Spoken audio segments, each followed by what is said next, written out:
play a little game.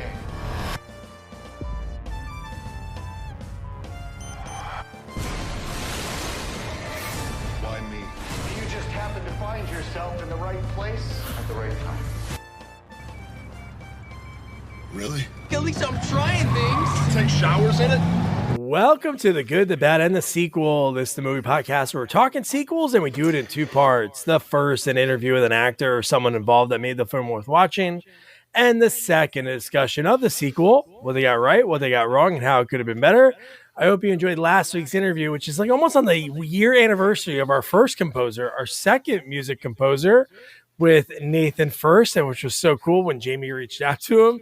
The last names, you don't think about it, but we interviewed his brother last spring, Griffin First, and they are both sons of legendary comedic actor Stephen First. You know him as Flounder in Animal House. When I talked to Nathan, I had to tell him, your dad changed it. Like everything about comedic movies, like every movie when you watch it, you say, oh, he's like the Flounder of this. Like that's that guy, the fat, funny guy. But lots of fun, great interview. Loved talking to him about, the different levels of films you could work on and the taboo of doing a sci-fi movie, and so much fun, man. Great chat. But wow. This movie, man.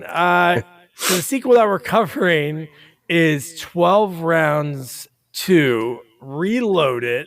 And it's perfect timing because this Saturday, Royal Rumble, if you're listening to this when this comes out, but whenever you're listening to it, it's January 2024, and Randy Orton could be, and he's the star of this movie, which is, to me, crazy. But before I talk about any of these rounds, which I guess we'll have to go through it round by round, I can tell you one round, I think they forgot to film a scene, so they set a line to get rid of a round, which is pretty funny. But my partner in the sequel watching journey, Jamie Riccardi. Jamie, how are you? I'm doing great, Doug. How are you doing? This not good. Okay. This movie took me the longest I've ever done. I even started a few days before because the football game's on Sunday night. So on Saturday, I started watching it, fell asleep. Sunday night, started watching it, fell asleep. Monday night, it took you 12 rounds to watch it.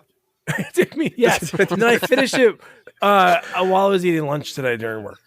So that's how this movie went. And I'm sure you had a similar experience of this movie. Well, you may be shocked. So, wow. Okay, well, first of all, I don't even consider this a sequel because it's almost like it was like a redo. Like, isn't it? It's like the same story of the first movie, except he was a cop in the first movie. It's almost the same story. So it's not, I mean, a lot of sequels are like that. Yeah, but not even having one character from the first movie. Like, isn't that kind of like a rule? So, okay. Yeah. So here's my take on the movie. So I have the good and the bad, right? So I'm going to start off the bad. The movie's not good, right? The movie's not good. Norton, okay. The acting is not great. There's so many ridiculous things that really don't make sense that they threw together. And again, it's not a bad movie. Now the good part, and this is where we're gonna be different. I thought the movie didn't move fast. Like the action starts in the beginning and it doesn't stop throughout the whole movie. So the movie did not drag for me, and it didn't feel like an hour and a half. It actually moved. So wow, okay. So it's not a bad movie. Sorry, it is a bad movie, but at least it was a moving bad movie. Moving bad movie. So that's where I look at it. So again, I didn't feel like I was stopping, go. A lot of the movies I do stop a lot and take a couple of rounds.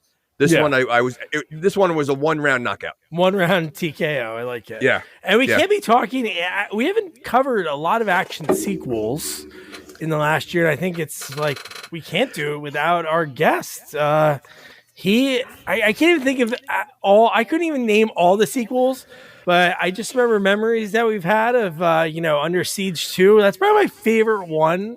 Of Seagal taking it upon himself to start cooking on the train, and he's like a professional cook, and he throws something in the microwave and says it's in God's hands now.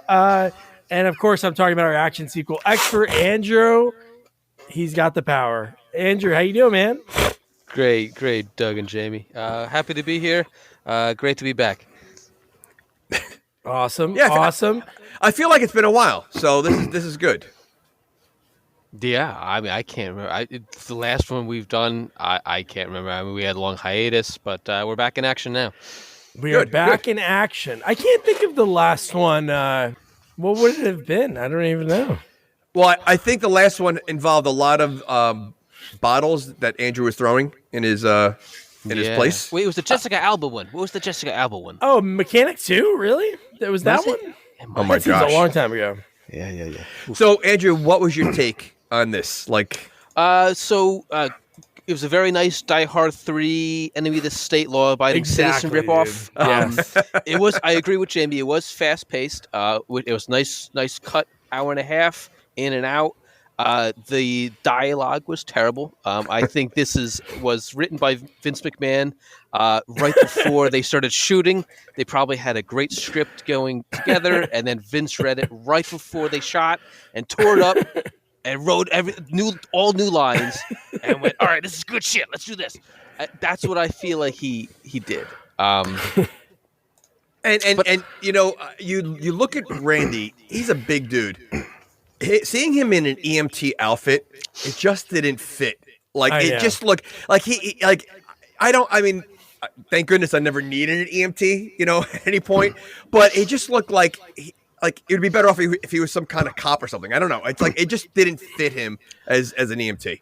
And I was always waiting for the part. I don't want to spoil anything, but I was always waiting for the part where they would say, you know, he was former CIA, exactly, like taking this job. Yes. Never happened. He was just an EMT the whole damn movie. But he's very good with a gun. So somehow I know. Why couldn't they? I wrote that down like so many times throughout this movie. Like, I get it. There's sometimes that you feel like, hey, we can't go too far into a backstory. Just give exposition. Just have him talking to the cop, talking to someone. Even the guy in the opening scene talking about like, oh yeah, does this remind you of Iraq? Something. But when he grabs the gun and in one shot takes out the security camera, I'm no. There's even more to that with the car scene when he's shooting also. So we'll get to that. Oh my gosh. Okay, so here's to me the biggest few problems that I have with this movie. So, one, the bad guy relies on a lot of luck. Oh, Dr. Evil? You mean Dr. Evil? Yeah, right. So he relies on a lot of luck for his plan. That's one. Two, Orton. He must have I don't know how many laws did he break in this movie. Oh, I know that she should have been arrested at the end of the movie. I don't care what happens. And a lot of this could have been avoided because there was a point. So in the beginning of the movie, and again, this is just starting the movie, you know, whatever his wife is being kidnapped. But there was a point when the game started before the wife was kidnapped. The cops went to the wife's house knowing that this is that the wife's in danger. Why didn't they just grab her and like protect her instead of leaving her home and giving the guy, which again, I don't know how he had time to leave his lair, pick up the wife and go back because she was only kidnapped at the end of the movie. Well, maybe he had a henchman go grab her, but no, even in that part was shady, which I know it's a little far ahead, but when the cops go talk to her, the detective and the young guy, when she closes the door when they leave and she looks sad, and in my head I'm like, oh, there's a bad guy there this whole time. Because there's another time they show her in the kitchen, she looks like kind of scared, but no, nothing. Like there should be another henchman there. Oh, no, 100%. Dr. Evil left his lair with his lair, okay, has a million TVs, state-of-the-art equipment, but he's stepping in puddles. There's puddles on the ground. And how far away is the lair that he had enough time, because he kept talking to him the entire time. First of all, he somehow has cameras everywhere, and he's able to he has no helpers. No helpers. The dumbest part. Yeah. Well, there's a lot of dumb parts. I don't know if that's the dumbest one. There's a lot. I mean, his whole plan is pretty dumb. I mean, if he just wants revenge, he could just kill them right away, right in the beginning. Like, why the game? Like, the game makes no sense. It makes absolutely no sense. He's somebody that nobody played with as a kid. No. And he's like, come on, Nick, you got to play with me. That's like his whole thing. But even the first, so let's see while we're talking about the movie, since it's called 12 rounds, we could find 12 mistakes or 12. And I'll tell you the first one in the beginning of the movie, which it was so dumb. And I don't know why they did it. Maybe they did it because they needed to shoot a crash scene and didn't want to spend the money, maybe like blocking off a city block for damage or something. But the opening scene, in fact, they're leaving the movie theater, right? A movie theater is usually where there's like people. They're walking in like an industrial area with their car. Like it wasn't even like in sight. And they're complaining about this rom-com. And then we see the accident that like sets up the whole entire movie. Hold on. There wasn't anyone else leaving the movie theater, I don't think. They were the only ones. They weren't even near a movie theater. That's what I mean. They were walking. It's like they chose to. Maybe Randy Orton's like cheap. Throw an exposition there. Okay. You think I'm gonna spend $50 on parking? Something stupid. No, we just see them walk into this desolate area with no one. And let's be honest, there's no one in the whole movie. There's literally like there's never cars on the road. Extras. Like I mean, there's no. It's just cop cars. Cop cars. Yeah, that's it. So and he's an EMT, right? So. He sees accidents all the time. I'm sure not everybody makes it. Why is this accident any different than all the other ones he has that this disturbed him a year later? Like this is still bothering him a year later when he's done the same thing. That's his job. Like, so I'm sure it's not every time. It doesn't always work out. Like, why is this one affecting him so much? Can we talk about the accident too? Yeah. Like, because you see two cars and they crash into each other, right? I know what you're saying. And then it pans away, and then it comes back, and they're on fire. They're flipped over. And I go, where the hell does rocket propelled grenade come from? Because there's no way that happened. No way. With this shit. Okay, maybe one car, if it hit the side, maybe hit the curb or something like that, maybe one car could have flipped. Not both of them. Like, there's no way that with all that damage, the fires and everything else, and it didn't even look like they were going that fast. No. To have that kind of crash. Well, I have a clip for later that's supposed to be like a chase scene. It's like a crawl scene. They're barely moving in the whole scene. Yeah. It's just, oh my God, so dumb, man. Yeah. But no. The one thing, again, this was exposition that they should, because this was like an important part of the movie that they shouldn't have done a throwaway line. I think he got in trouble or something. Not like in trouble, like he lost his job as an EMT.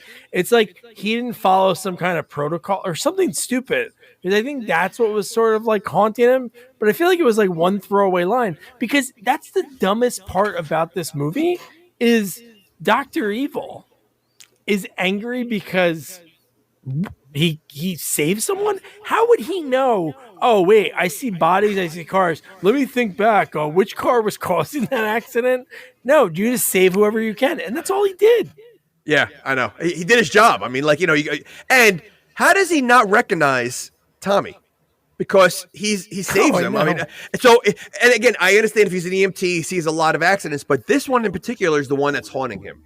So you would think that he would recognize everybody there. So like he should have recognized Tommy right away. Tommy, that guy was such a typical governor's son. Oh, without it. Yeah. I mean, yeah, absolutely. Can we go back to Dr. Evil for a second? So when we are first introduced to him, right, he's standing in his lair and you just see the bald head, right? And I'm thinking, oh, this is WWE Studios, right? And I'm thinking, here comes Jim Ross. Here comes Jim Ross. Oh, God, it's the rattlesnake. And then they show his face, and it's just this goofy fuck. And I'm like, oh, God, like that was such a great opportunity that they just missed it.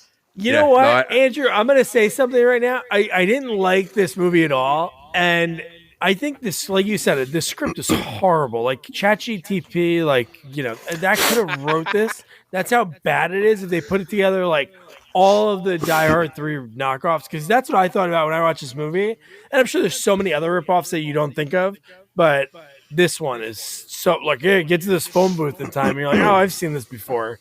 Maybe he got inspired by Die Hard 3, but he wasn't bad. I think the lines are really corny, but I think like he did an okay job. Like, I don't know. I wish he had henchmen. It was weird to see this guy who they didn't mention. I forgot what his career was because they kind of mentioned it in one spot, but it was something with IT. It was okay. So that makes sense, or something like that. So yeah, but I mean, I mean, he's not advanced, to do everything he did in this movie. Yeah. But I agree with you 100%. I actually think he did a good for being alone as the main villain. I think he did very well with his yelling, his passion for what he's trying to do. He did a good job, so I agree with you. But without a doubt, why does he not have anyone helping him? That seems impossible. He knows again, if he is a computer guy, and I think he's something to a computer or whatever, he could do a lot more than just that, because again, when we get to the phone scene inside the guy, how does that happen? He can also do surgery, this guy. That's a good point. Yeah. That's why he should have henchmen. He should have someone. It would have made so much more sense, because that scene. And then the end when he pieces everything together, that was so ridiculous. Well, I mean, the revenge factor. There's some people that he shouldn't even know, or find. How do you find a valet? How does he know who's parking the car that day or whatever? The first guy, he's able to do so much. And again, his plan is the 12 rounds. Most of it is luck. It really is he has to make sure that this person's here at this right time. The camera's right there, and nobody in any of these businesses notice a random camera just on their building. I know. Well, some clearly hacking into, but you're right. There was one that was so. Oh no! Remember when he had the one in the clock? So he knew the governor's son was gonna be with the prostitute in that one room that he put, or does he have a camera in every clock? Okay. I'm glad you mentioned that, because what if, for whatever reason, the son decided to go to a different hotel? So the plan's over. The plan's done. Yeah, all right, the movie's over. The movie's over. I mean, it's just ridiculous. And again, his hacking skills, ridiculous. It's just he's able to do everything. He should be working for the government then, which he wasn't. Okay.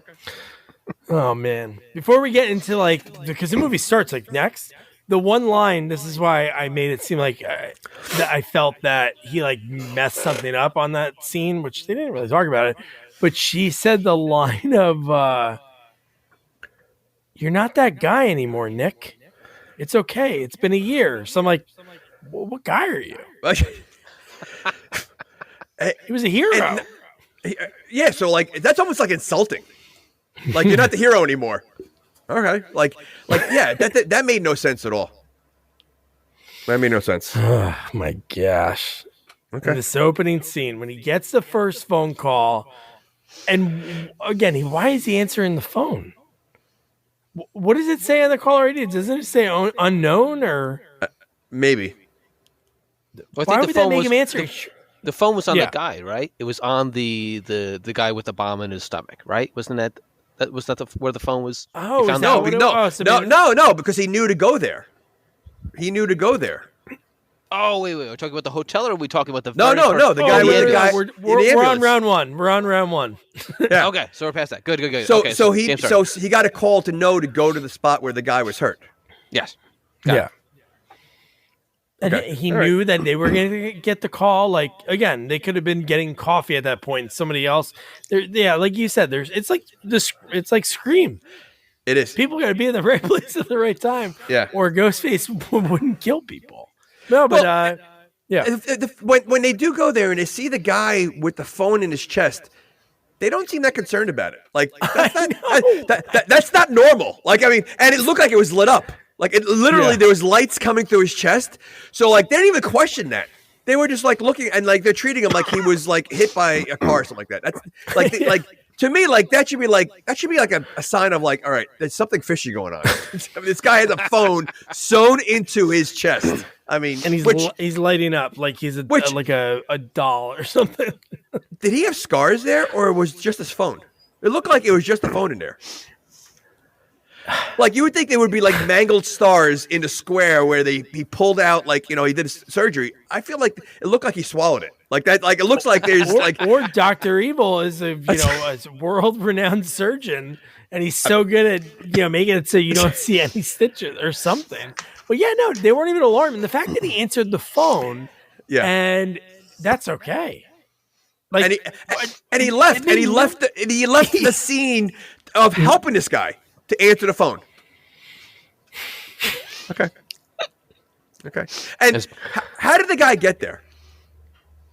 Was he dropped off by? I'm guessing Dr. Evil. But who dropped him off? You're telling me is this whole movie take place within a block? So he was able to drop that guy up, call 911, and say, "Hey, there's this weird guy in the alley," and then get back to his lair because he's in his lair. Yes. Throughout the rest of the movie until he has to move to a balcony. Do you think the guy with the phone in his chest used that phone to call? Yeah, could you imagine? Yeah, he sews him up and he 911 speakerphone zip. Okay, all right. He puts Dr. Evil's head's on the guy's stomach and he's like, "Yeah, I'm over on so and so." But just the fact that he gets out of the ambulance and he's having this conversation, he realizes this guy can see him, which would freak me out. He seemed very calm, and then what does he say? He does a countdown, or does he even give a warning? He gives him some, I forget too, because he gave him some kind of warning so he can yell to his buddy, which when he does yell to his buddy, he doesn't seem that concerned. Like he's like, I know. He's like walking out. First of all, he couldn't hear, fine. But then when he finally hears, he gets out and he's still walking. You can see that Ort is screaming, like, move. And the guy's like, huh? Like he was just acting so stupid. Huh? Like, what? Yeah. I mean, again, you're talking about a guy that has a cell phone inside of his body that's like protruding. And your buddy's screaming at you to run. Maybe you should run. Yeah. Then he's on fire. His face is burnt. No, we don't see him for the rest of the movie. No. But he's still alive, supposedly. He presumes he's alive. He's presumes. Right. Yeah. No idea. I mean, he didn't even wait to wait for help to come. He just left him. So I'll see you later. But that. What a good partner. Now, does he know at this point? Does he know at this point that his wife is in danger? Yeah, he mentions it right away. Yeah. Dr. Evil mentions that right away. So why didn't he quickly drive to his home and just make sure, tell his wife to go somewhere else or something like that? Well, I think this is when he started the game. Like, we're going to play a game. No, right. He starts driving, and then he tells him about the bomb, right? But he doesn't know that his wife's home yet. Like, he said something could happen to your wife. So go straight home. Well, I guess once somehow the bomb was on the car, he didn't want to bring a bomb to his house. All right. You can't call, say, get out of the house as soon as you can.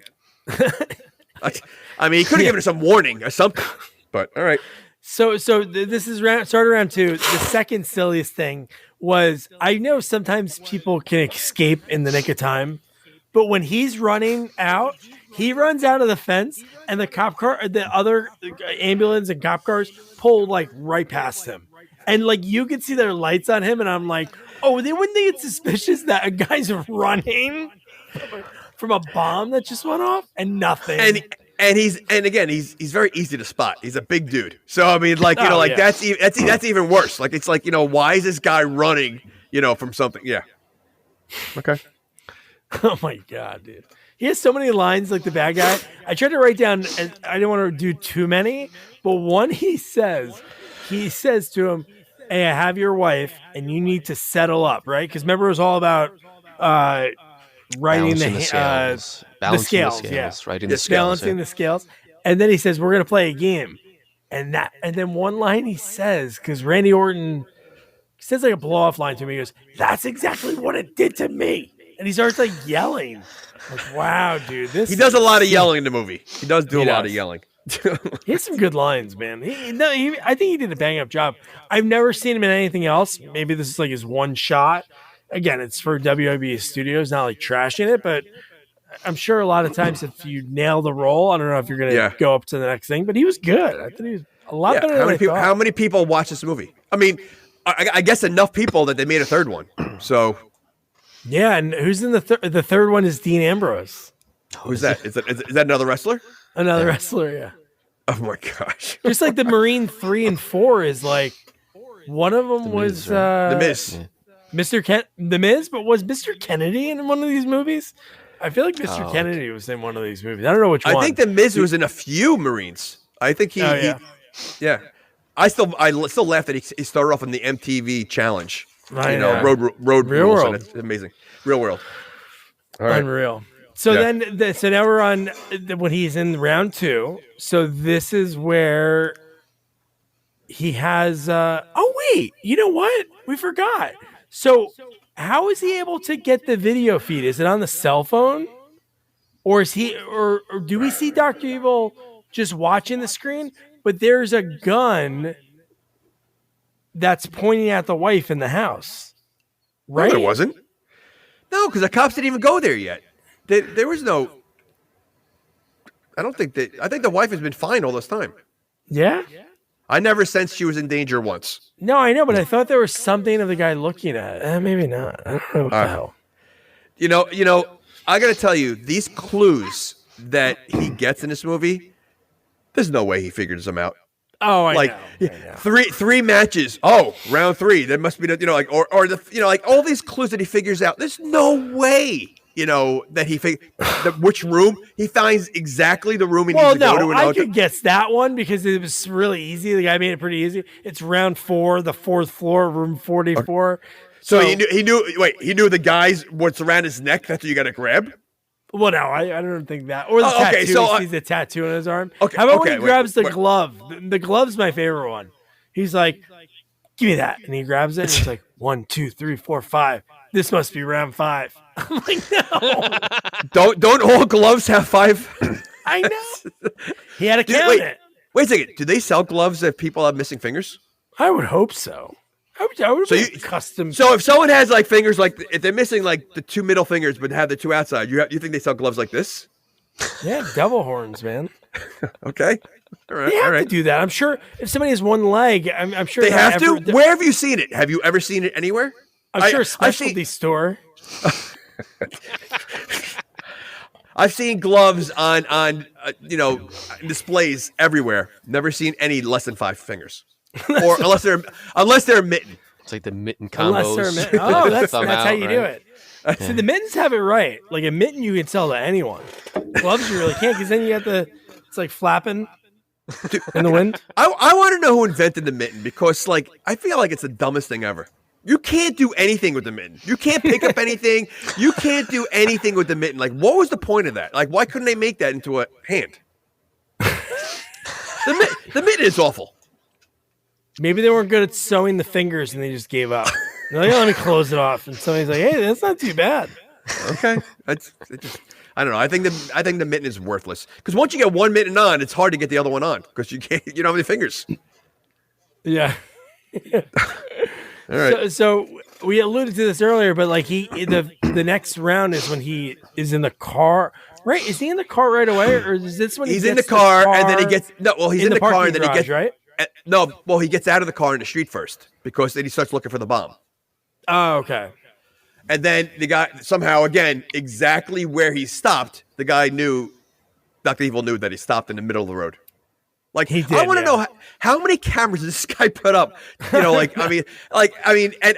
that I think they said that he I guess he quit his job, he took a severance and like put all his money into this. So his plan was, after his wife died, is to spend all his money on electronics and cameras. And revenge. Yeah, and then killing himself in a fiery glory. So he became a mass murderer because his wife died from a car accident.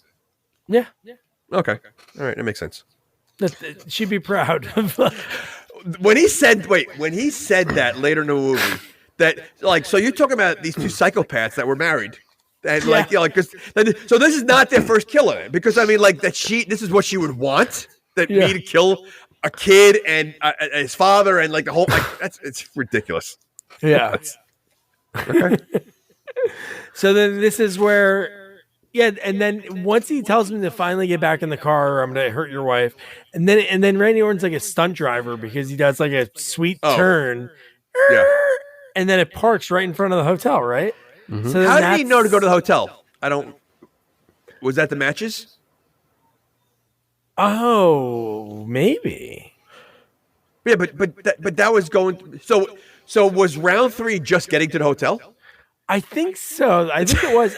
Because round 1 was definitely the ambulance. Was round 2 finding the car? Maybe round 2 was finding the car. his rounds all blended in together because I feel like there's some. Yeah, he doesn't understand. I would think one round would be like a full thing, like getting in the car and going somewhere. Like in Die Hard 3. Die Hard 3, like each round was something very specific, and they this is like literally, all right, round 1, the ambulance, round 2, just driving, round 3, finding the hotel, round 4 is in the hotel. Like they did just go too quickly.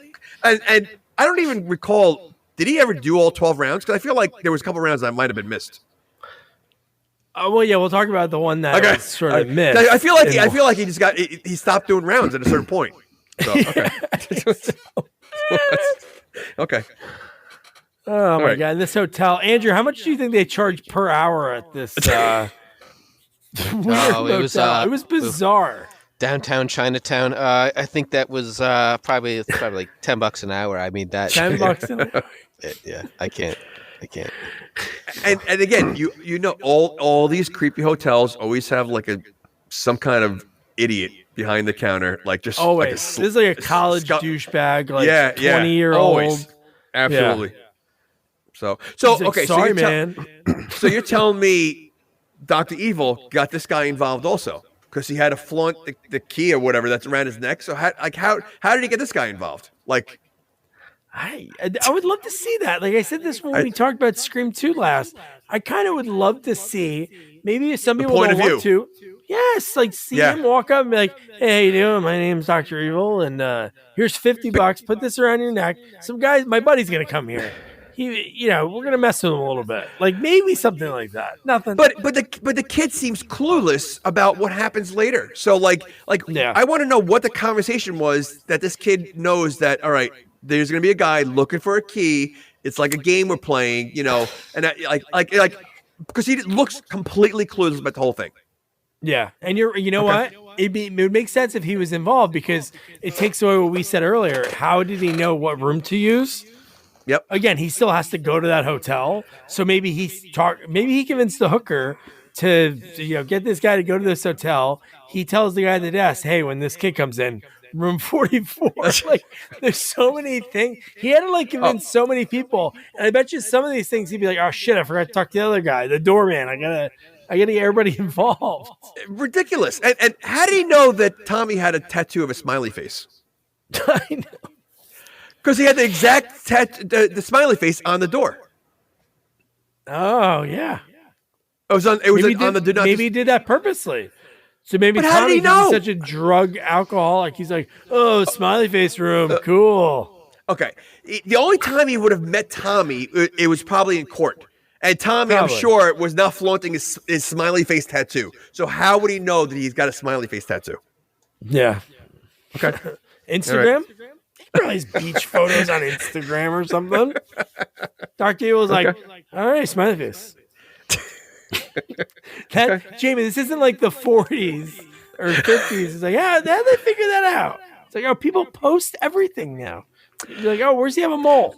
I don't know. Dr. Evil doesn't seem the type to go on Instagram. He's a Twitter guy. No, he's more MySpace. You have to give it to him though. He is the ultimate cock block, right? Because that guy was. I mean, he didn't even get it in. He was like, he was in the foreplay, so he didn't even let him finish. He cock blocked him like pre activity. That was really a dick move. How did he know that was what he needed? Was him? How did he know it wasn't the girl? Well, he saw the tattoo in the arm. Oh, he did see that. That's what. Yeah, because he started rummaging through the room and throwing shit around, and then right.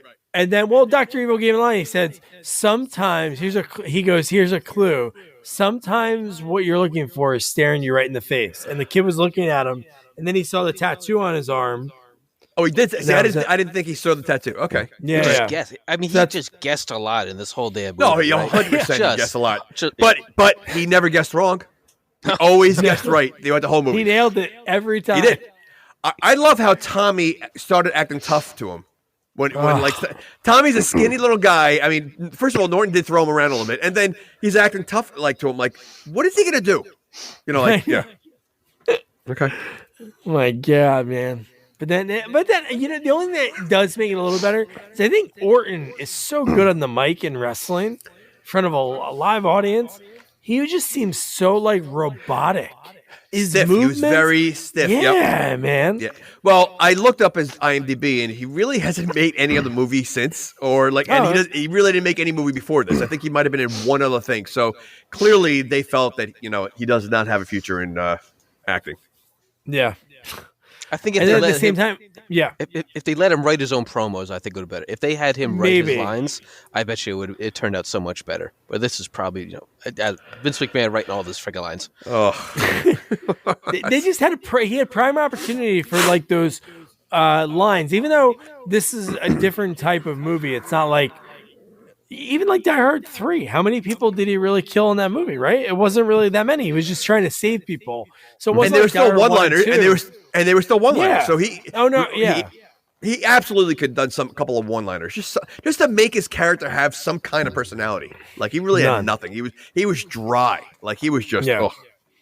He was only good a little bit with Tommy. That was like the only thing. Yeah, but was it Tommy or is it him? Because I think Tommy did a good job of being such a scumbag. Like Tommy was good. So like I don't know if it was really like him. Like I think without Tommy, he's totally lost. Like he's just you're right. Yeah. Okay. But they made their combo made it a little more enjoyable. And then like all these movies always have the old grizzly detective. In this case, it's a woman, and her first line in the movie. Do you know what it is? No. She says, it's her first two lines. She's at whatever scene it is. I'm trying to think. Oh yeah, they're at the ambulance. Yeah, the ambulance. Yeah. And the one guy talks about like, you pulled me off the governor's case for this, and he's like, you got to see this. And she's like looking like kind of disgusted, like you're wasting my time. And then somebody says C4, and she says C4. Now you got my attention. Like. But you know what though? I didn't mind her. I did like her. No, she was. I think she did good. Her partner was the worst cop ever. Oh. Like he was throwing Orton under the bus the entire without even looking at any evidence or anything else. He was so against like she was like trying to solve what's going on, and he was just like like he was just awful. Like I don't know why like they were even together. Yeah. Well, we find out later why he. No, I know, but you know what? I thought he was like a henchman, like a real henchman. Like I know what I know he had a little money in the pocket, but I thought he was like really like a bad guy and trying to sabotage the entire thing. That made sense. That would have made more sense. Better. Yeah, correct. He needs help. Yes, like you made Dr. Evil. Like clearly, he doesn't need help because he does a great job by himself. He's a great guesser. Oh man. It's like Orton. He's like, sometimes what you're looking for is staring right at you. And then he's like, you mean Tommy? He's like, oh, you were looking at him? Yes. He's so excited about. And again, what if Orton grabbed the girl by accident? He didn't see the tattoo and he grabbed the girl. Now he's like, he's got a hooker with him the entire way. Now the whole plan is done. Like, does he skip movie? Does he skip a step now? Like, how does he get back to, because Tommy is one of the end steps. Like, his plan wasn't really thought out well. Like, if a step doesn't work out, what do we do? Who are you going to sub it? Is there a backup? Got nothing. Is there? No, his plan is my steps are going to work.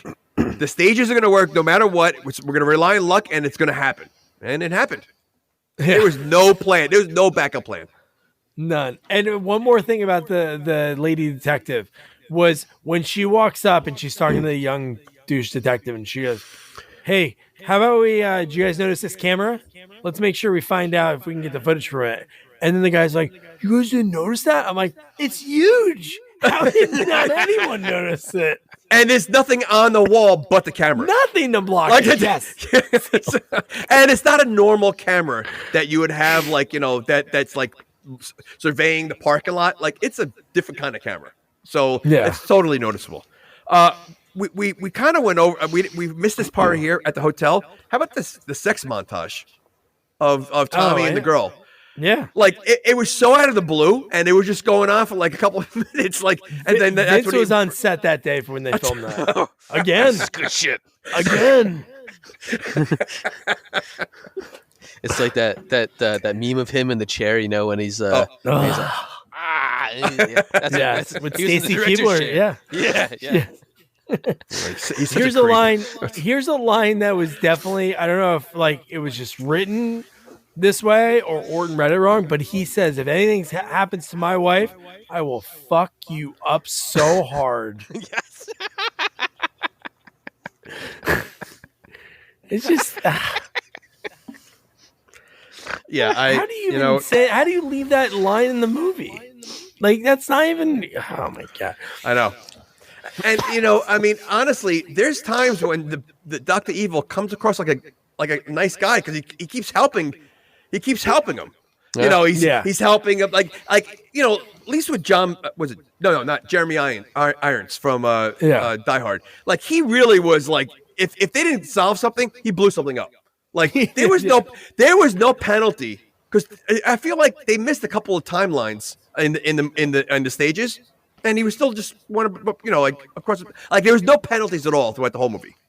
No innocent people died. Well, I guess they couldn't afford the extras because no innocent. None of that happened. Correct. Okay. So ridiculous. So this is round 5 now because this is where I wrote. He picks up the glove, and then that's after he says 1, 2, 3, 4, 5, and then he goes, "There must be something inside." And then, dude, this whole thing at this point, then I was trying to figure out like who's who because I don't remember Tommy at that crash. Even though like when they do the flashback footage, I think they just showed it different, so we saw other people a lot better. But when Dr. Evil had pictures of Tommy on his computer up, and I was like, oh, I wonder what that is. And then one time they cut back, it said the governor's. And then from earlier in the movie, well, not that long before, but the detective talked about, it was on the governor's case. So I was like, are all these things involved? Like, is that what we're going to get from this? Is this where they go to the crash site? They're almost there. This is when they find out hey, whose car is this? Read the registration. Right. Oh, I know her. That's my lawyer. And they go, and she's dead in the trunk. At first of all, the lady in the trunk looked nothing like his wife. Nothing. And when he opened it, he's like, oh. Yeah. And he's like, oh, not my wife. And they pulled over in the middle of nowhere on the way to the next. And nobody stopped or anything. And it was like the cars were barely like driving. Ridiculous. And Dr. Evil knew they pulled over. How do you see? So he randomly had a camera there too? Or he has GPS on every single thing. So Tommy, remember, he's on parole. He has the. But it was turned off. Well, it was turned off for the cops. Yeah. Dr. Evil. He knows that he can two-way channel it, I guess. He can tap into the cops into everybody's. Oh my gosh. Okay. Ridiculous. Okay. Is it? Or is he the best bad guy ever? He might be. Although his plan did fail at the end. But so what was the point of having the body in the car though? Because he didn't want them to stop and look in it.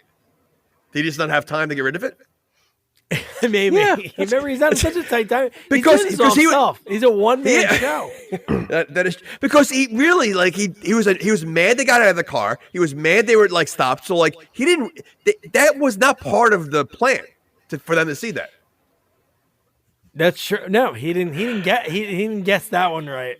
But everything still worked out from that. You know what? The whole thing with just the ankle thing to me. There's so many random things like throughout this movie. It's like it should have ended because when he gets pissed off in a little bit, I know it's not too long, but while I'm thinking about it, when he gets so pissed off, he goes, "That's it, boys. Turning his ankle thing back on. You guys are going to have 90 seconds to get out of there." And I'm like, wait, if he can't finish your game, it's over, right? And you don't get exactly what you want. You want him to get arrested? And he said no cops involved in the beginning. He didn't want any cops around. So now he's bringing the cops there. And again, he has a lot of threats, but he does nothing. Like, again, he's yelling at them to get back in the car. They're taking their time. They're studying this body. They're looking like they're totally ignoring him. And there's no repercussion. Like then they get back in the car and they go along the way. Like he really, if you miss a stage, nothing happens. Nothing. But he was funny. This is a good line of him because when they're ignoring him, and then Nick hangs up on him, and then the phone rings in the woman's jacket. He opens the phone. And it's Dr. Evil. And then that's when he starts getting a little angry. So he's able to tap into anybody's phone. He can is it possible to tap into someone's phone without knowing their phone number? No, he probably has all the numbers. He did all the research. He went to her office. He took a business card. Okay. Now, I'm assuming this is in a matter of a year's time. Yeah. Right? He was busy. And then you figure after the accident, there was a mourning period. He had no plan at that point, so it didn't start right away in a year. So let's just say it took him 6 months to devise this plan, get them everything in motion, have multiple kidnappings, because he kidnaps a bunch of people, he kills a bunch of people, and install tons of cameras throughout the whole city in 6 months. Okay. All right.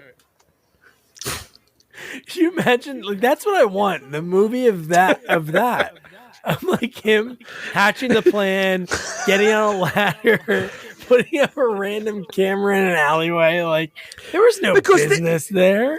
This is a very detailed plan. I mean, like, detailed, beyond belief. So the fact that he was able to devise this, come up with this plan, like, out of the blue. And again, how much time did he have to do all this in a year? Exactly. I want to know what it would take forever. I want to know what his first two plans were. Like, this might have been the third plan, right? But what was the first plan? Like, do we just kidnap Tommy, just torture her for a month? Nah, that's not good enough. Let's what other plans do I have? Like I wonder if he had multiple plans and this is the one he decided on. He was like, yeah, you know what? I'm going to do 4 things to it. We'll call it 4 quarters and be like, oh, that sucks. 12 rounds. Let's do 12 rounds. Like, he wasn't even a boxing fan. Like, I would love if they gave him, these exposition speeches of just going crazy. Because he had a really good voice and delivery. He was, talking about being a boxing fan. It's just something. Like, there was just, hey, I'm going to pick this arbitrary number and thing to do to you. I was going to say, 12. So what's the significance of 12? 12, why 12 rounds? Why not 12 jurors? Oh. He said to 12 jurors, if Tommy had stood trial, there would have been 12 jurors deciding his fate. So he's doing 12 rounds to make up for that. But you just solved the whole movie. You know what? This movie, Oscar nomination. Give it up. Oh my gosh. So now we're at what you said. Now we're at the car crash when they're answering the phone. This is very Die Hard with a Vengeance. Because he tells them where to go to, right? And then he realizes when he gets there, and this is when he tells everything. Like, Tommy killed my wife, and we get the whole flashback of everything. And dude, Nick goes nuts on Tommy. Again, Tommy's a piece of shit. Like, really? Yeah, but what did Tommy like? So this is obviously something major that happened in Tommy's life. You don't think he would have known when he's a block away, we're near the crash site? Like, he had to walk around a little bit and say, hey, I recognize this place. Like, he didn't know where he was. I mean, he basically killed someone there. He almost died himself. You're not going to remember the area that you're in? Okay. Would it be great if he was going through? Man, was it did I have my first kiss here? Oh no, me and my old man were fishing right over there, right? Casting out, we caught something. Oh no, I remember I murdered a lot of people right here. So I was dumb. drinking in a really funny flashback drinking scene where people were just giving me drinks. They were spending their hard-earned money on a $20 martini and then pouring it in my mouth randomly. He was like a celebrity when he's the governor's son. Okay. If he was a rock star's son, then it's more plausible. But I don't think people are like, hey, I can't wait to go hang out with Chelsea Clinton, or Jenna Bush. Those flashback scenes were such filler. They were not necessary for the movie. You already know that he's a druggie, drinking all the time. Do you really need to see him partying and it was a while. They showed that club scene for a while. It was just such filler. It was ridiculous. Yeah. So now we're on round 7, and this is where Dr. Evil. This is where I don't even know what round 7 was at this point, because I don't think it was just getting to that spot, right? Well, I think they skipped 7. They went to 8. No, I think he said, yeah, he did. He said round 7's a loss. I'm trying to think what they did. Oh, because they stopped the car maybe or something. So he turned on the anklet. So that's the first skipped one. So the punishment is just turning the anklet on? So the cops are on him, which ruins his plan. That's the main thing. He's hurting himself by doing that. Okay, wait a second. We skipped a whole lot of stuff, by the way, at the hotel. How about the guy, the security guard? Big the guy you can't see his face? Big Boss. I thought it would have been. Big Boss. Was it him or no? No. Because I was wondering because it was a big guy, so I thought maybe it was another wrestler, But yeah, I mean, like the fact that Tommy had a chance to escape, and he still couldn't. While he's fighting this guy, he was still able to catch up to Tommy. Well, he probably still had time on the hooker, Tommy right? chose to run past him. Yeah. And not run out any other exit, which I don't know if there was other ones, but he ran right into him, and then Randy Orton tackled him. Is this where they escaped all the cops that surrounded the hotel? Was it what building was it where all the cops surrounded everywhere, and somehow they were able to? Parking deck. Parking deck. I think that was a little later. Oh, right? The parking. Yeah, that's the next scene. That's like the next one after the anklet's turned on. Yeah. Okay. But no, like the big guy, that fight scene was so ridiculous because. Again, like Randy Orton was just. I get it. You have to show that he's just like this normal guy, but guess what? He's not a normal guy. He's like he's not a normal guy. He's jacked. You know what? Chiseled. But he is a wimp because even at the fight scene in the car later on, the guy's driving with one hand and he's holding Randy Orton down with one other hand by his neck, and Orton can't get up. Like so, he's really like he's like an average Joe. That's 6'5", 240 pounds. That's all. Oh man, but when they get surrounded, man, when they're just, oh my god. So this is like the only clip. I hope it comes through. Wait, are you going to the parking garage? No, it's not even when they're at the parking garage. It's when it was actually kind of funny when Tommy was like, "Good man, you're gonna make the right decision." And then Randy Orton, because he thought Randy Orton was going to like get out of the car, and then he just starts backing up. But no, even before that, I forgot about the other part when the two cops, when he beats up the cop. Oh, beats up all of the cops, all of them. Yeah. Oh my god, that's not jail. Like I don't care for what reason you're assaulting police officers. I mean, like and he manhandles them easily. Easily manhandles all easily 6, manhandles 7 cops. 2 cops, but he can't get out of a chokehold while a guy's driving, a car, because he does fine with that. Yeah. I mean, and how does Tommy get out of the restraint? I don't know. Because his hands were tied or zip tied. Yet he was running, and somehow, as he started running, his hands came free. Yeah, I don't know. Okay, all right. I just don't know. I thought at first, I don't know if you guys thought this. I thought they were part of his plan. Because still at this point, I thought some people must be helping him. It was just so convenient that Tommy's running and the cops are parked there. Yeah. Again, more luck. This guy, Dr. Evil, relied on luck throughout his whole plan was devised on luck. Everything has to happen that way or it's not going to work.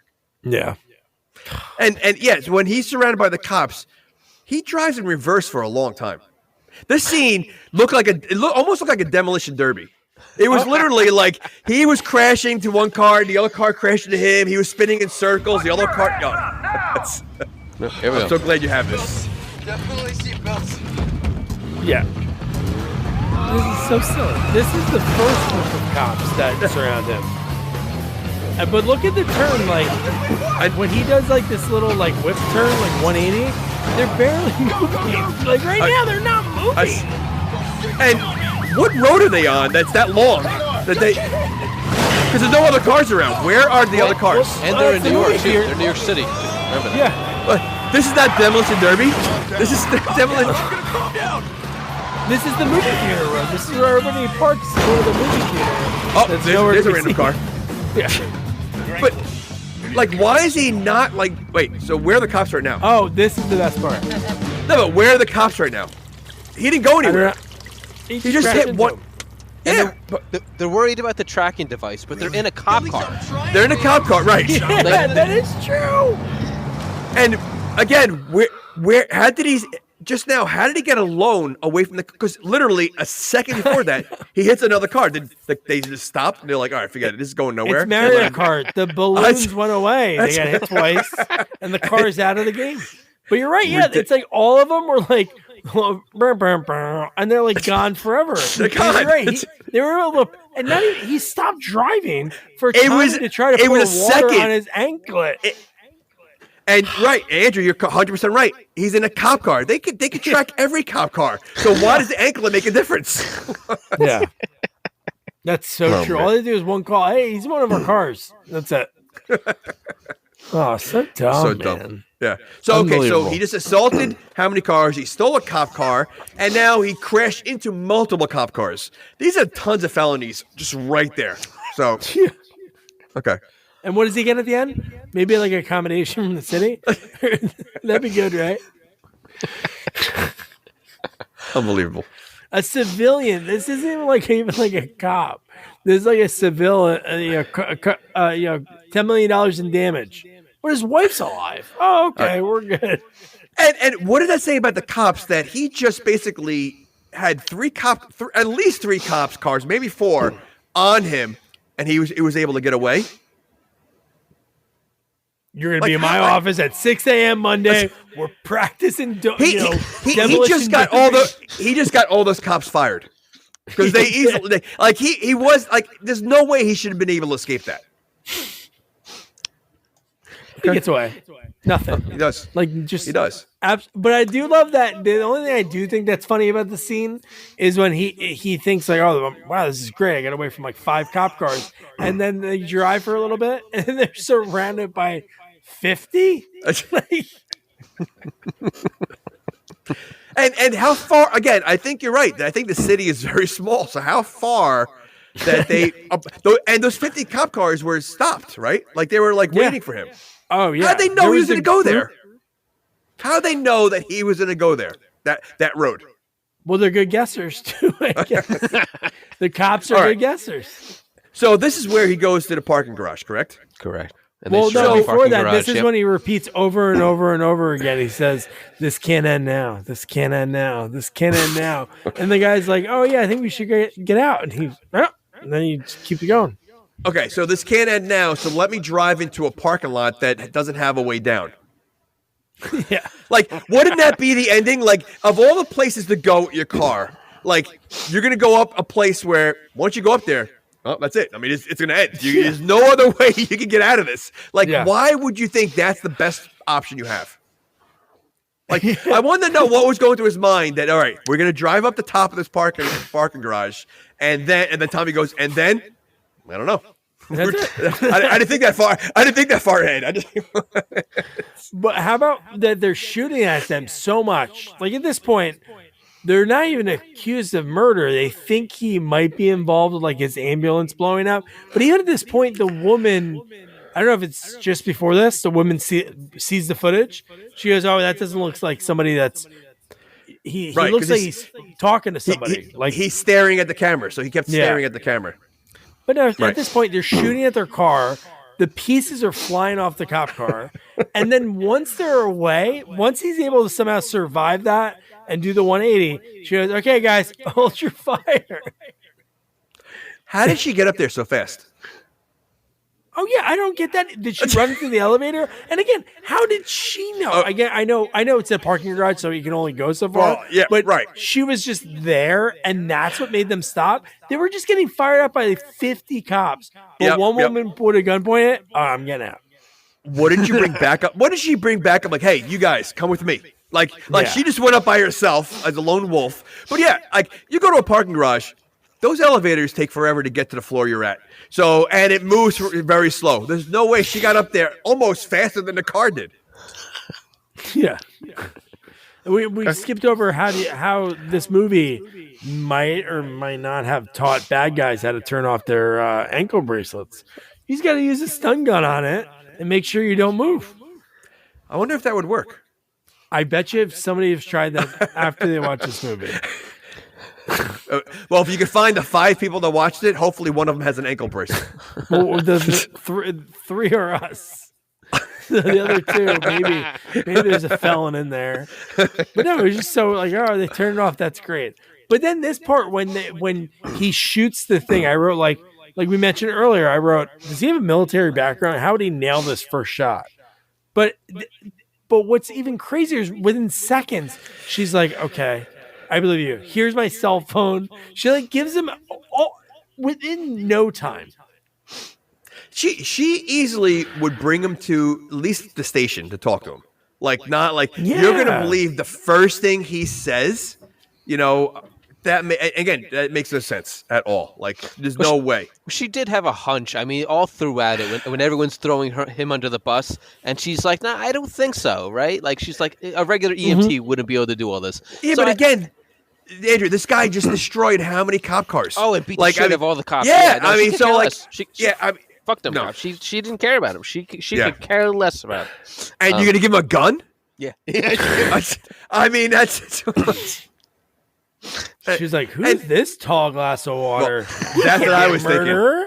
That's what I was thinking. See, but so here's my thing. So we had 50 cop cars outside.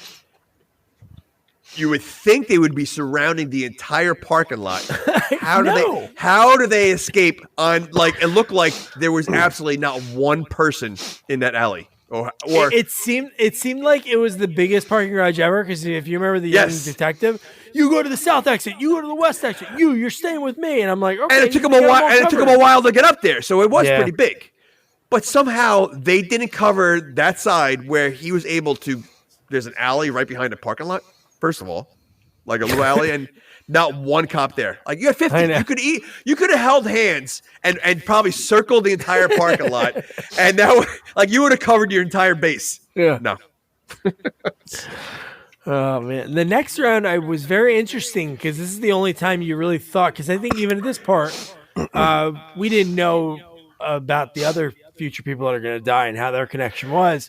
But this is the part you're like, oh man, what could happen? It's like kind of like a mystery, because he's like, this round's for Tommy only, and he like gives Tom, he's on the phone, and we heard the beginning of the conversation, which was cool that they did that, and then they cut to when Nick and the detective were talking, and then Tommy, we saw him still talking, but we couldn't hear anything, and that made me think like, oh, what's he gonna do? Is he gonna turn on him like right now?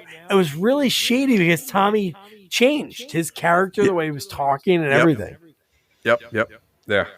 And they go to his dad's, the governor's sugar factory. Why'd they go there? Like, what was the clue to go there?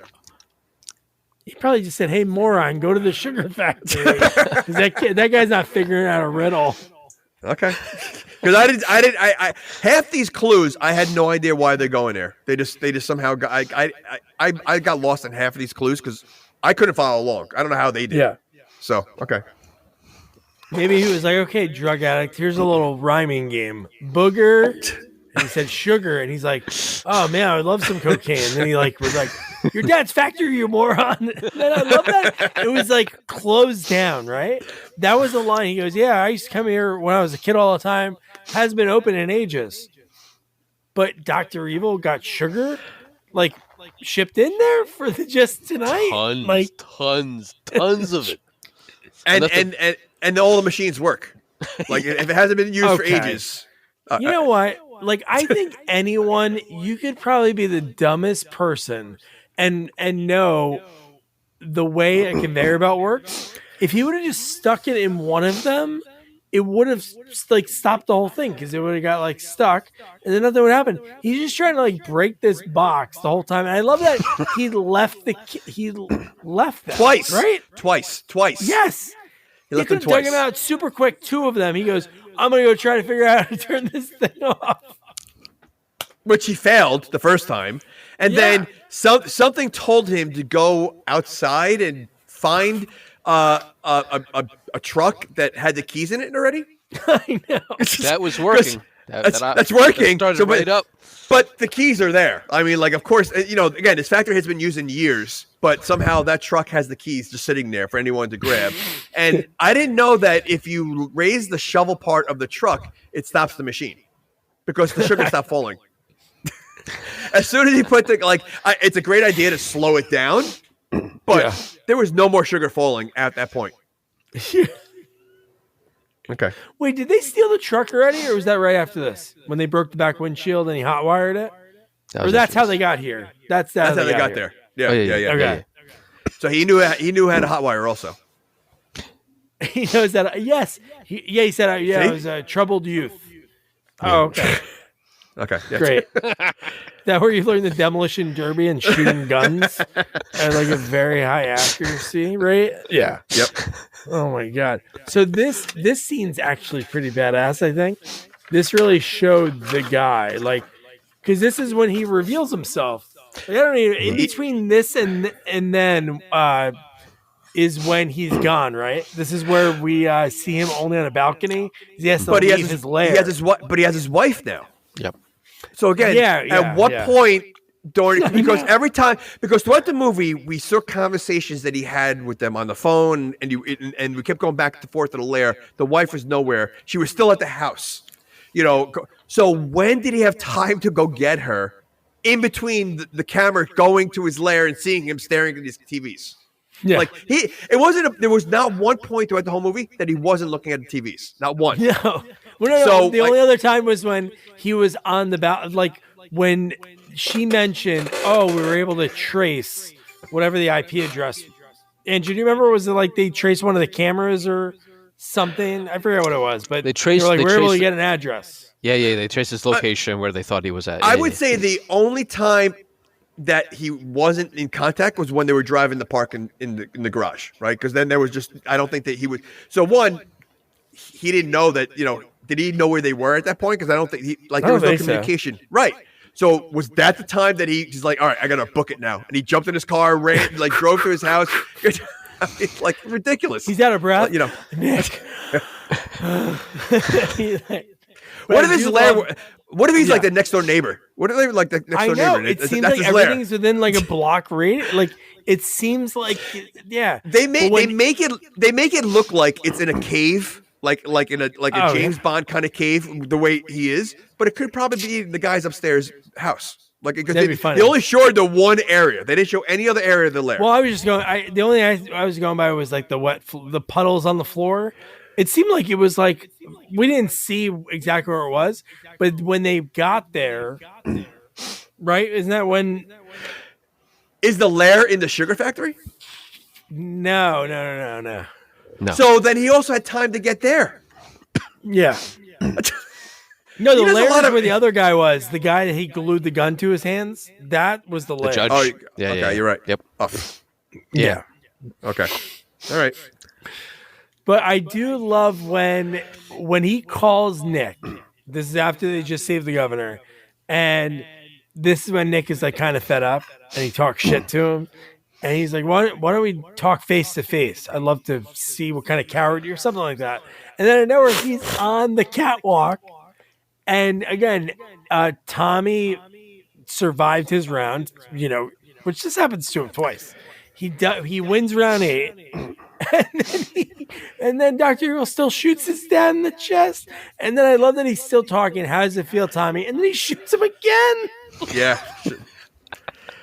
And again, like this guy's an IT guy, right? Or whatever. He's good with computers, obviously. So, I mean, for the most part, and I don't mean to, if anyone's listening, they're IT people, but they're on a nerdy side. They like the computer stuff and everything. This guy is able to shoot a gun, no problem. He's able to manhandle multiple people and kidnap them. He's an IT guy. Like I want to know his backstory. Like, was he ex-CIA? Was he because he does way too much than just being a computer nerd, right? So what's his backstory? Because are you asking for a cinematic universe that starts with a prequel of Dr. Evil? I'm just saying he could be like a James Bondish kind of guy. I want to know his backstory. He is good because I scrolled down on my notes. One thing that we forgot is when Andrew mentioned it before, like the judge. Just so dumb. They shaved I think the judge in the flashbacks was bald anyway. It seemed like they picked a little bit more to look like Dr. Evil because they had a photo of him. And they are all pointing a gun at this guy that walks out. And the guy's not talking, and then the young detective shoots him. And then everybody starts shooting, and the girl's like, "Hold your fire!" Like, what the hell is happening? It reminded me of Police Academy when they were in that store, and then I think it was like Sweet Chuck shot one. In the lamp store, yeah, the lamp store, and everybody started shooting like just because of the one person shot. But it was just so silly. And then this is what Dr. Evil does that's so great. Was even this is how the scene starts. He calls the detective's phone, so then Nick answers it thinking it's going to be that, and his first line before he reveals himself was, "Hey, the police just took care of round 9 for you." So he was banking on a police officer shooting and not making sure someone. that kill someone. So like again, another like. This has to happen, and there's no like I think every stage was a guess. I don't think there was one sure thing. Yes. Because he had to guess that the young detective, when he's on FaceTime with them, he's on a Zoom conference, he reveals that the young detective I love that there was footage of the guy putting the evidence that was clearly labeled evidence into a paper shredder. And you know what's funny? It wasn't like movie footage. Like it wasn't like us. I know. Scene. It was like a weird Dutch angle, like on a desk, and he was like this. And did it say evidence? Just said evidence on it. Like it didn't say like evidence for what case or whatever. It just said the word evidence. It was a prop folder that they got at the dollar store or something. It was just so silly. And then this is the same thing. Because Dr. Evil's wife was pretty attractive. He knew that this young detective would be like horny for a photo and pick up the digital thing and stare until it blew up and turned into a bomb. It went from a photo to start counting backwards from 5. Again, so he's an explosion expert. He's a computer expert. He's obviously could shoot well, so Mr. he's a marksman. Yep. So but he's an IT guy. Yeah. Okay. All right. God, and then just before this, it's so weird. All this thing, it happens so fast within 5 minutes. Tommy turns on Randy Orton, even though, hey, Dr. Evil just killed your dad right in front of you. I was going to say, why?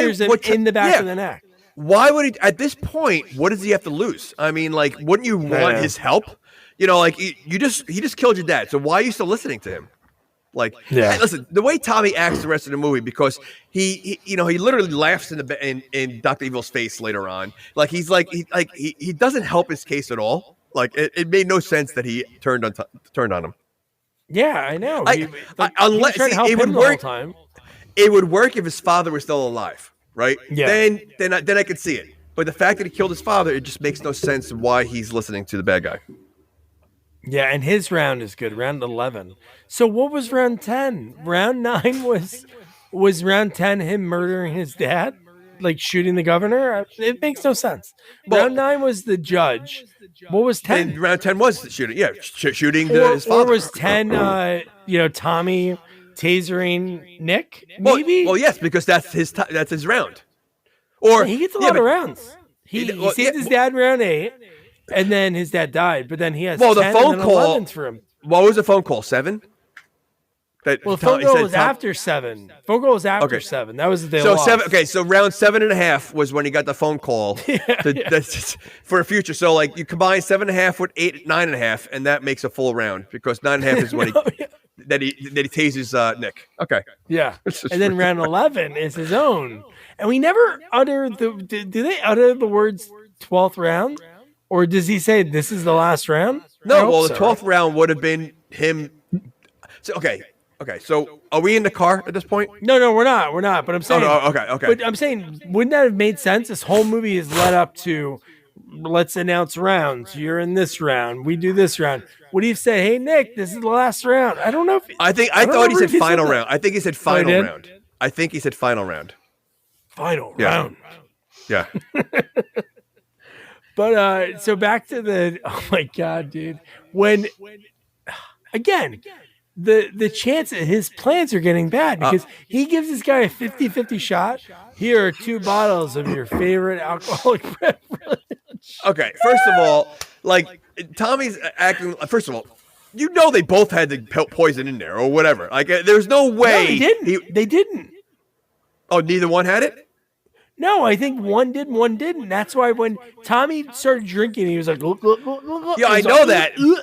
And then he was like, I'm alive. I survived. And then that's when he got pissed off. But he dumped it all over him. Wait a second. Yeah, but I don't know if poison happened you right away like that. I don't think so either. But right, the way Dr. Evil reacted, he was like, shit, I guessed wrong.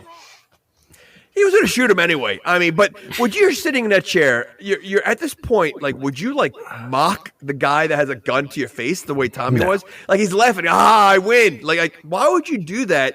I mean, like, you're only going to get him more angry. So yeah. That'd be such a wuss. Like, I could sit here and say, like, man, I'd be so tough. I'd be talking shit to him. I'd be like, please don't. You know what? I would pretend I died from the poison. Oh, wait. No, that'd be great. You do that, and then the bad guy's like, oh, that's great. I'm a little thirsty. And then he drinks it. Well, he goes, or he goes, that's funny because there was no poison in there. And you're like, I know you're faking. I know you're faking. See, that would be a scary movie moment. That would be. They should do that. Like, I think they have done Brian Thompson, the great bad guy and so much. I remember he directed one that was, I guess, sort of like that. That'd be good if they did like a command, like I guess Last Action Hero did that. Like Arnold did that in the face of it, like being really silly. But that'd be really funny. Hey, I didn't even poison that. Hey, I barely punched you. And he's trying to see if he's sleeping, like he's dead or faking it. So he's like gets a feather, tries tickling him, or he does all these different. That is good, man. That was that cool whole thing, man. I love that. How about the part of this movie or in the 6-month lead up of this that Dr. Evil like went to the club that Tommy was drinking at and then left him and his wife to steal the sign or purchase the sign or have to go to someone with a picture of the sign and be like, hey, can you make this sign? How do you know what club Tommy went to? Oh, I'm sure it was in the court case. They probably said, where were you coming from? Okay. My guess is Tommy probably went to multiple places at night. He was everywhere. He doesn't seem he doesn't seem the type to just hang out in one place the entire night. So he just randomly said, you know what? Even if Tommy went to 4 clubs, he just picks the one that he wants to go to and kill that valet. Like, what if, because again, that whole thing, like, how would you know what valet's working that day? He that much detail to find that day, that hour, this is the valet, and Or what if the valet was on the schedule, but he didn't show up, and another guy was someone else the one that let him go? So this guy got murdered. This guy got murdered. And he didn't go to work that night. You know what? Dr. Evil doesn't care. He just became a serial killer, and it doesn't matter who's killing. He needed the rounds. He needed to fill the rounds. That's what he needed. It doesn't matter. He only could fill up 9 rounds because he gave away a few. The cops were able to do one. He's skipping around. He's like, can we just get this over with? Wouldn't it be funny after the 6th round? He's like, guys, let's just go to the end. Can we just get in the car? If you think about it, this is probably the most impressive plan by a villain ever. Like the fact that he did it all by himself, he relied on everybody to fall to work perfectly, and the plan worked perfectly. Like this is the best plan I think I've ever seen a villain do. Yeah. Okay. No, you know what? He should be on like the Mount Rushmore. But again, what does he do wrong?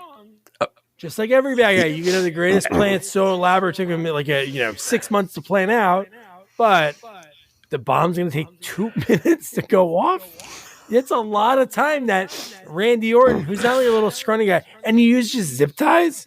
You can't put other things around him, chain him to the seat, use what they did, use at the end of Jason Lives, like big giant chains. I'm just going to use this. That's it. Yeah. Okay. Or get an SUV that has like a thing to block, or drive a limo, so then he can't jump through. No way. Correct. But they don't think ahead. They don't. Again, why did he have to wait that long? Like at that point, there was way too much chatter. Like if his end plan was to like kill them, Why did he wait so long? Just do it right away with the car. Like, you could have crashed so many different times. And all right, we got to talk about this whole car thing, because this entire scene is like so ridiculous. What do you mean that he has a thing that he installed in the car that is a smiley face when he turns the bomb on? Well, I was talking about more the fact that, one, I already mentioned the fact that this guy is driving with one hand and holding Randy Orton down with the other hand, and Randy Orton's like swinging like this. And he can't even get out. But the fact that Randy Orton does break through the ties, but he shoots the back door off. How did that happen? He shot twice, like as if there's like two hinges that are holding the back door off, and he nailed both of them, and the entire door flew off. And he hit the glass. That's all he did was shoot the glass. Is that possible? The whole door to fall off? Right. No. Okay. So you got that. Then you got the fact that, okay, this car is going, 80 miles an hour? And you're telling me, one, he rolls out before his wife does. How did he know the wife's going to get a chance to do that? Number one. First of all, I almost think you're going to die. You're rolling out of a car 80 miles an hour. You're landing on your face, your back. Like, you're not surviving that. I mean, or if you are, you're going to be mangled. Like, that's, but he did it without his, like, you would think he'd send his wife first, jump, honey, jump. And then you go. Yeah, because what if she doesn't jump? It's like jumping off a train or jumping in something that's moving. What if you're like, Or what if again, he left her in the car with a serial killer? I mean, literally, like, the guy could have like drove off with her. Yeah. So that was selfish. Yeah, they were going 80, but when they did that stunt scene, they were going 7. Because they rolled out so casually. So casual, and not one mark on them at the end of the movie. No. Like, nothing. Like, no ripped clothes. You would think, like, something like that, again, you're going to have some damage. Nothing. Yeah. And not only that, they were smiling at the end of the movie. Like, again, I mean, obviously the car's in a crash, it blows up, and the guy's in. Which, was that his plan, to die with it? Like, the crash? Was that he part wanted of to it? die. He wanted to die. So he wanted to die. Okay, so that was the final round. Okay, well, so then he wins. He did do the final round. He died in the car.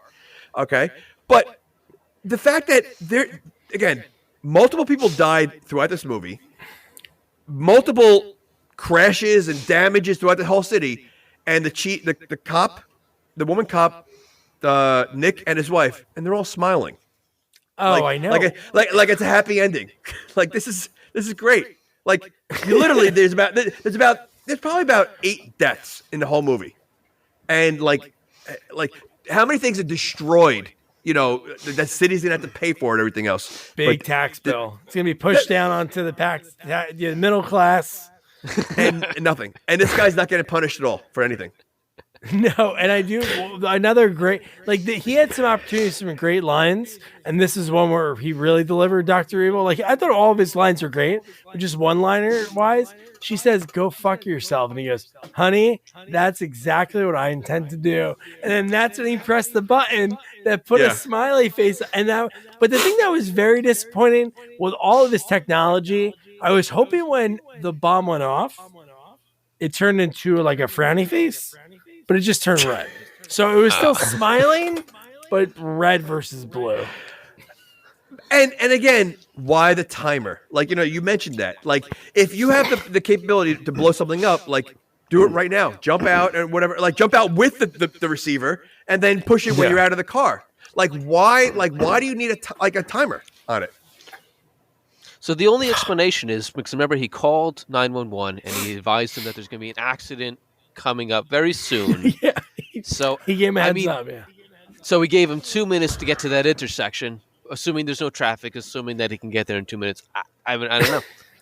That's the only thing I can think of. That he was planning. Okay, you know what? I think you're right there. I think he wanted to give the ambulance time to get there. Yeah. You're right. Or he wanted the ambulance people to blow up because he was going to tell them to be there, and then they were going to pull past and he was going to blow up. Yeah. What ambulance is going to drive?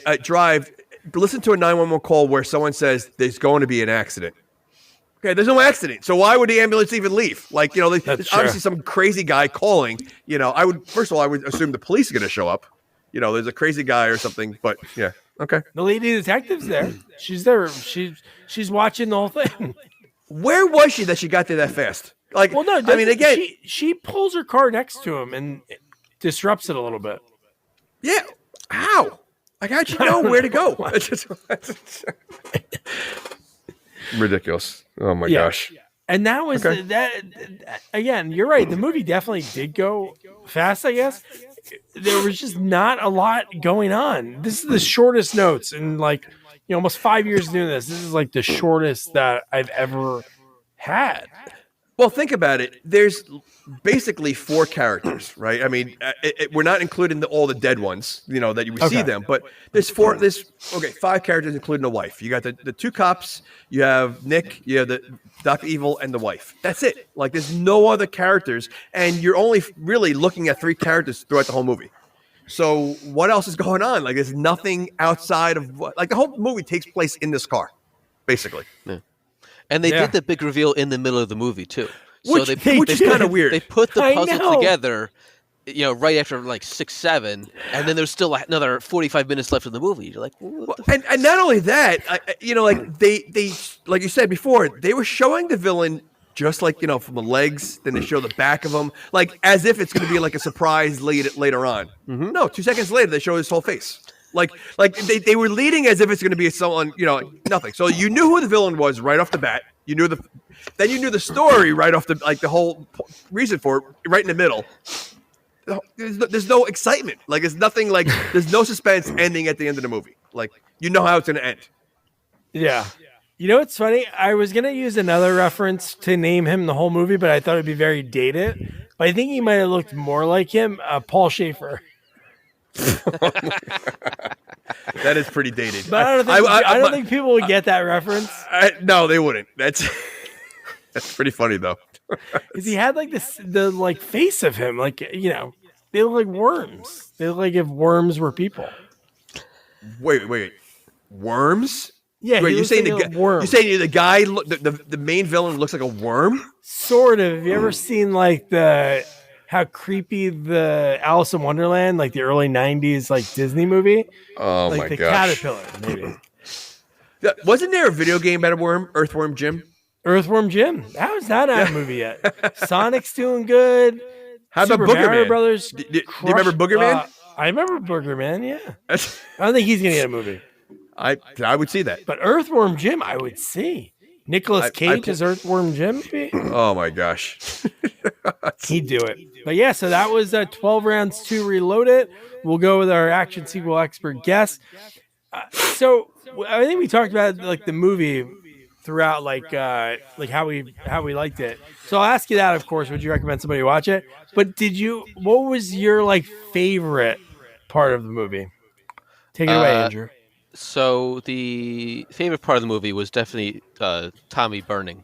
I thought that was a great death. It was cool. I wish they left that to the end though.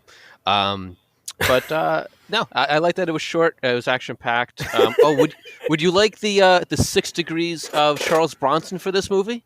Yes, I would love that. Yes. So the relationship to Randy Orton to Charles Bronson is Sebastian Spence. Sebastian Spence is the governor. The governor was in Family of Cops with Charles Bronson. Family of Cops, 1995 TV movie. So there we go. That's the time. And you know what? That's why you're on a podcast right now for action movies. Okay, for facts like that. I was going to go in depth. I thought he was going to be like, okay. And then this guy was he was a guest spot on Different Strokes with Gary Coleman. Gary Coleman used to know this guy that lived down the street from my uncle. It was like, yeah, 2 steps. 2 steps. Is it quick? That's interesting. That's great. That's great that a guy that was in Family of Cops is still acting. I don't know if still. I mean, when did this movie come out? Oh, that's true. Yeah, 13, I think. 2013. Okay. Yeah. So considering that we haven't seen the Dr. Evil and anything else, and I'm assuming the judge is probably like, this movie is the killer. Orton hasn't made a movie in a while. Since then. Yeah. So this movie just killed everybody. It's done.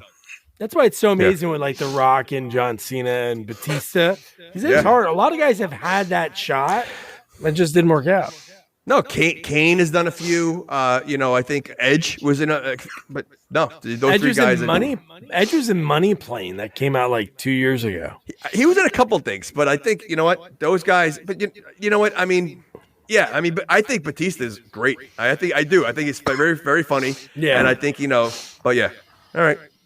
So Jamie, do you would you recommend this movie? Which I think I know the answer to that. But did you have like a favorite like takeaway?